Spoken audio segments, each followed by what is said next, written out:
Hello, ഒരു variety air band ആയാലോ? അപ്പോൾ ഇതാ ഇതേപോലത്തെ ഒരു ഫ്ലവർ എടുക്കാം കേട്ടോ. അപ്പോൾ നിങ്ങൾ അതിൽ ഏത് കളർ വേണമെങ്കിലും യൂസ് ചെയ്യാം. അക്രലിക്, ഫെവിക്വിക്കൊക്കെ നിങ്ങൾക്ക് യൂസ് ചെയ്യാവുന്നതാണ് കേട്ടോ. അപ്പോൾ ഇതേപോലെ ആ ഒരു ലീഫിൻ്റെ ഫ്ലവറിൻ്റെ ആ ഒരു എൻഡ് പോർഷനിൽ ഇതേപോലെ ചെയ്തെടുക്കുക.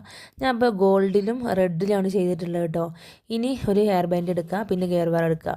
എന്നിട്ട് ആ ഗിയർ വയർ നന്നായിട്ട് ചുറ്റി കൊടുക്കുക കേട്ടോ ഹെയർ ബാൻഡിൽ. എന്നിട്ട് നമ്മുടെ ഈ ഒരു ഹോളിലൂടെ, ഫ്ലവറിൻ്റെ ഹോളിലൂടെ ഒരു ഗോൾഡൻ ബീഡും ഈ ഫ്ലവറും കൂടെ ഇട്ടിട്ട് നേരെ ഇതിലേക്ക് നന്നായിട്ട് ഒന്ന് അറ്റാച്ച് ചെയ്ത് കൊടുക്കുക. നന്നായിട്ട് ലീഫിൻ്റെ ഉള്ളിലൂടെ അങ്ങോട്ടും ഇങ്ങോട്ടായിട്ട് നന്നായി ടൈറ്റാക്കി അതിലേക്കൊന്ന് ചുറ്റിയെടുക്കുക. അങ്ങനെ ഫുള്ള് റൗണ്ടിലൊന്ന് നമ്മുടെ ഹെയർ ബാൻഡ് ഫുള്ളാക്കി ചെയ്തെടുക്കുക. അപ്പോൾ നിങ്ങൾക്ക് ഏത് കളർ വേണമെങ്കിൽ യൂസ് ചെയ്യാം, എങ്ങനെ വേണമെങ്കിൽ നിങ്ങൾ ചെയ്യാവുന്നതാണ് കേട്ടോ. അപ്പോൾ ഒന്ന് സംഭവം നല്ല അടിപൊളിയായിട്ടില്ലേ? അപ്പോൾ ഇതേപോലെ ചെയ്ത് നോക്കുക, എന്നൊരു ഫീഡ്ബാക്ക് അറിയിക്കുക. നമ്മുടെ ചാനൽ സബ്സ്ക്രൈബ് ചെയ്യാത്തിട്ടുണ്ടെങ്കിൽ സബ്സ്ക്രൈബ് സപ്പോർട്ട്